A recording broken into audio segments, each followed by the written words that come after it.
Hello and welcome to this episode of G-Talk Ask the Expert. GLP is a leading global investment manager and business builder, investing in, developing and managing assets in logistics real estate. In Europe, GLP operates in 12 countries with 277 assets under management, totaling 6.4 million square metres of building. In addition, GLP Europe has a prime land bank, allowing for a development pipeline of more than 4 million square metres of logistics real estate.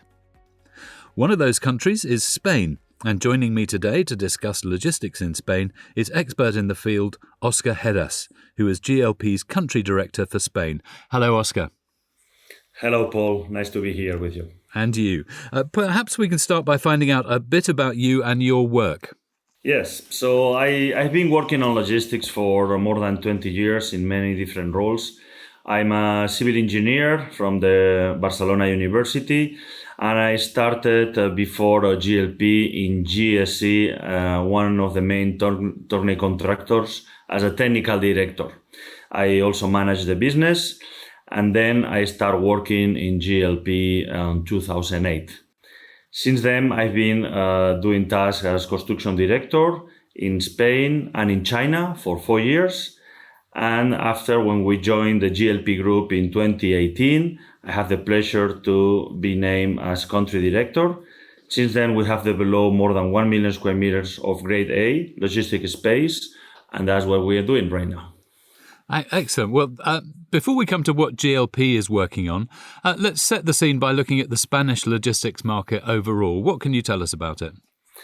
Yeah, Spanish logistic market is one of the main markets in Europe. We're speaking about more than 46 airports, 28 seaports, 160,000 square meters of roads. And logistics is a very, very important sector in Spain, 8% of the GDP, and even raising to 10% if you include the logistic functions on industrial, commercial, and services companies. 1 million people working on the sector in Spain, and we are part of the two main corridors in Europe, like the Mediterranean corridor and the Atlantic corridor. Especially the Mediterranean corridor connecting to North Africa has a main importance, and that makes in Spain that logistics is one of the key businesses, and in part of the whole European logistic network, Spain is a key market for all the players. Yes, and it's one of the top 20 exporting countries in the world, I gather. But how has the market been changing in these challenging times? Well, it's a very, very, very dynamic market in these late times. Spain is reacting to the new economic realities. We are in a scenario with high inflation, means that there are a lot of costs like construction going up, high energy costs affecting every business. The war in Ukraine is also creating uncertainty. You add to that the supply chain, the zero COVID policy in China is affecting that. And all these factors are creating some instabilities that we do think are temporary and will disappear in the medium term. What will stay is this sector is a very, very solid sector that is being transformed very, very fast to one of the more important to guarantee the shorter of the supply chain. It's a sector that has become digitalized and is very, very close to the end customer because of the e-commerce. These days, investors are very cautious about the fundamentals, but logistics ones are still very, very strong. And we at GLP, we are even working to strengthen those fundamentals with a very, very solid leasing track record, diversifying in other sectors. I will come back to that in a second, and consolidating a path between the logistics and the real estate market, where it's very solid in Spain. So one of those strengths in Spain is e-commerce. What's happening in e-commerce in Spain? E-commerce is a big driver in Spain logistic business, because the internet sales are growing at a pace of 24% in the last years. Today, there is more than 22 million of people buying over the internet, and this has a clear positive effect on the logistic operators present in the country. The prospects are still very good for Spain, as we still have room for more growth compared to other countries. So we think e-commerce will continue playing an important role on the growth of the real estate logistic business in Spain. Okay.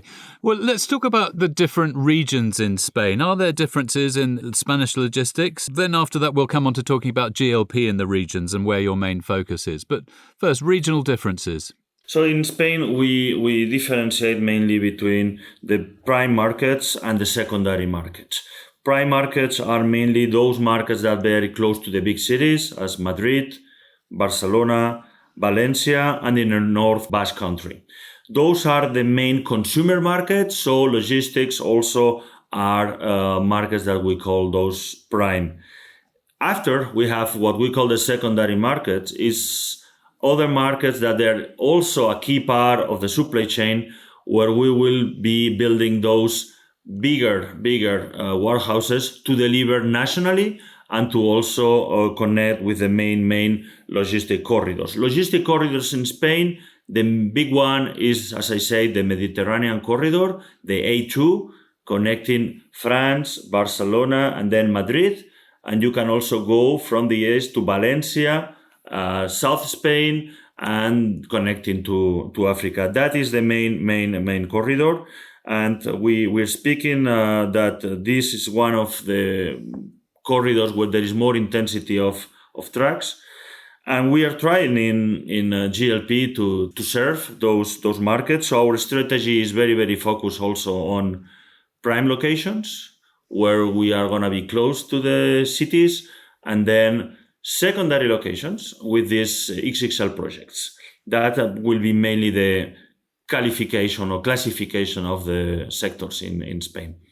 Let's talk about GLP in Spain. What's the story? When did it all begin? Well, we started in 2002 in Zaragoza. Those names we were Gesley, very well known in Europe. We have been developing around Spain, mostly in the center of Spain.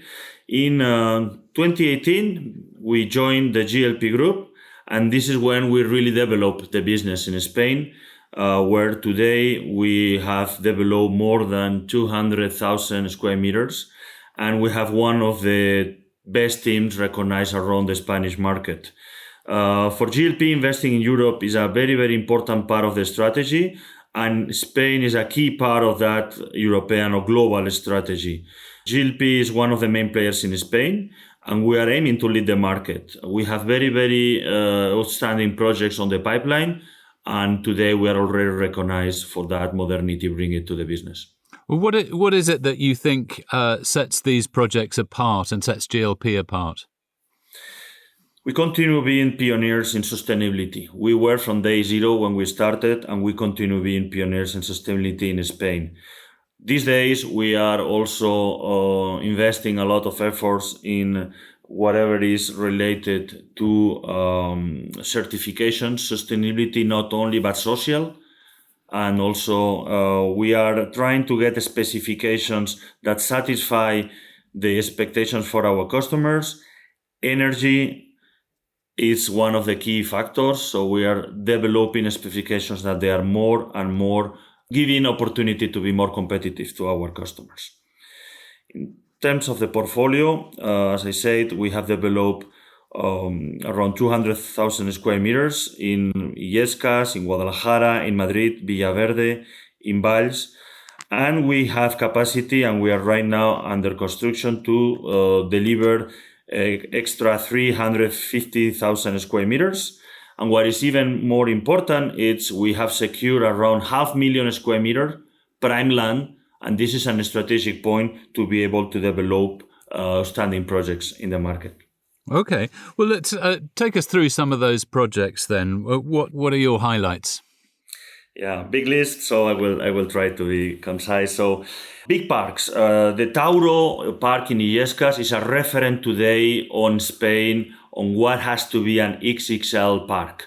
We are close to deliver our first project, and we have recently signed a big deal for 100,000 build-to-suit project in this park. This park is serving Madrid, isn't it?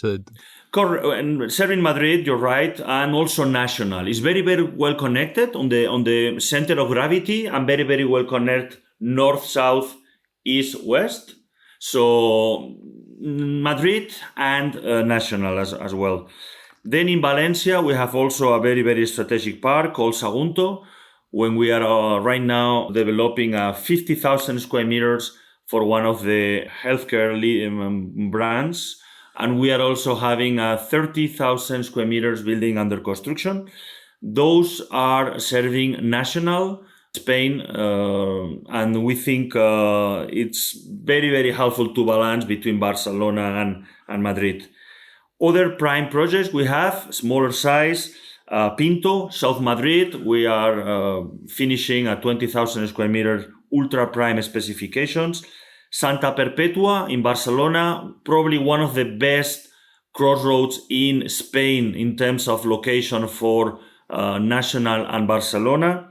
In Constantí, Tarragona, we are in the middle of construction of 30,000 square meters. And we will start very soon next year projects in Masquefa, Barcelona, and Getafe in Madrid. But Paul, let me explain you about our flagship project. The last I tell you, but not the least at all, Oasis project. This is a game changer project in Madrid city center, 250,000 square meters of ultra prime urban logistics, where we are working very close with the authorities to make a reference project globally, where social well-being and communities will be on the lead of the target of the design of this project. This is a project that it will probably create a new referent in Spain, and we'll be speaking to you. We expect to start construction next year, and for sure we'll be communicating with you and the audience. Yes, you were saying that this was a former industrial site, wasn't it? So it's brownfield land that you're redeveloping, and it's the connections with the community that are very strong there. Correct, Paul. Very, very good point. The beautiful of that is an old industrial area that it was abandoned, and we are right now going to convert that on a green park where we'll be connecting with the communities, where we'll provide restaurants, electrical charging stations, educational amenities, and it's a project where the authorities, the communities, and us will be very proud in the future. And is that a kind of park that you've been developing elsewhere, this connection to the local area and the neighborhoods that you operate in? That's totally correct. All our projects right now, we are taking very, very close care of our ESG policies. And we don't understand a project today that don't have link with the communities. Especially after pandemics, we think we have the opportunity to develop green projects and projects when we help the local communities on those industrial zones that they are not favorized. And you mentioned also Sagunto there. That's a spec project. You've got these different types. Sometimes you're building with a customer in mind, but sometimes you're just going to build the building and hope the customer comes along.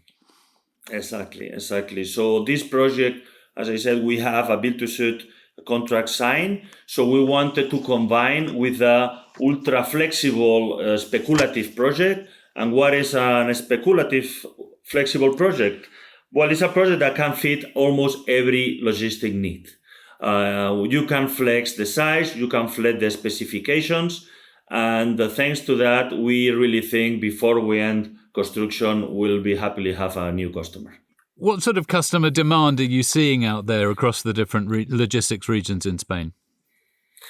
Leasing is being very, very good. We are on a moment where even if the economy is a little bit unstable, the leasing is very strong. Our customers keep demanding buildings with very high quality. We want and we work to provide our customers with those products they need. 70% of our customers are regular clients. And those customers really looking on ESG these days, but also on a very, very competitive buildings, facilities that help them being more competitive and reduce other costs today that energy costs going high. So these are the customers we're looking. And with GLP's customer reach across all the different countries in Europe, is that a help to you? Definitely. This European network, it really works in both sides. It really works to us to be able to listen to their needs European-wise. And it also helps us locally to lease our projects to multinationals that might not have the expertise on the local markets. So that bilateral communication is really being proved very productive for us and our customers. So if leasing is good, presumably land acquisition and building more buildings are a priority. You mentioned earlier that you've got a land bank across Spain. Will you be developing that out? Yes. We work very hard to have today around 500,000 square meters land bank. Land is very scarce in Spain generally. When you go in Catalonia, it's dramatic. So when you are able to build a land bank, you will have a secure and robust business. Many customers are asking us, can you please supply in that area? If you don't have a political and a work of developing that land bank, it's very difficult. So we think we are very solid for the couple of coming years with that land bank we created, again, on the prime markets, Madrid, Barcelona, Catalonia, and Valencia. Okay. Looking at that future then, what do you see coming up? We see still demand being solid. Most of our customers, they are evolving, and we need to make sure we are with them on those new challenges they have. Electrical vehicles, ESG, we need to have a very deep understanding of our local market, what we have, and their needs. And at GLP, even Paul, we are trying to go ahead. We are trying to diversify. Automatization and robotics, it's become one of the key topics to our customers. So as you might know, we have our GLP own business on robotics. Energy, we have also created our branch on solar power, because providing that affordable energy to our customers becomes key element. So with this diversification, we aim to provide to our customers an environment that is way more than 1 square meter of warehouse. It is an environment with technology, energy to be more productive and competitive. So we see that in the future. We'll need to go longer and to help our customers on that way. Yes, for those who want to know a little bit more about it, we actually did a podcast on the robotics offering that GLP has. So find that one on your usual podcast places. But GLP is this investment fund manager, and ESG, which is environmental, social and governance, is becoming more important to investors. This global footprint that GLP has, not just Europe, that must make a difference as well. Yes, correct. When we see and we speak about investors, it's a global market, Paul, is a very good point. And global investors needs global solutions. So the topics are exactly environmental, social, governance, and again, competitivity. So our global network gives us a very good opportunity to speak to investors on their language, and giving them the same guarantees wherever it is in Brazil, it is in China or in Madrid. And that's a big advantage for us. Okay, well, final thoughts on the prospects for 2023. Well, this uncertainty, mainly coming from the financial markets, we think are giving us challenges, but we are giving us opportunities. And we are very optimistic. We are optimistic because first, we still think logistics is a very robust market. Here in Spain, we have one very solid team, and we are an structure at GLP that think we are very prepared for the future. So challenges, opportunities, and GLP, we are very well prepared to afford that and even take more lead. Well, thank you very much, Oscar, for sharing your expertise with us today. That's Oscar Heras, GLP Country Director for Spain. Thank you very much. Well, that's it for this episode. Do check the other podcasts in the G-Talk series. My name is Paul Shearer. Have a lovely day. Thanks for listening to this episode of G-Talk Ask the Expert. You can find other episodes in this series in all the usual podcast places. Be sure to subscribe. You can also find out more on GLP Europe's website, eu.glp.com.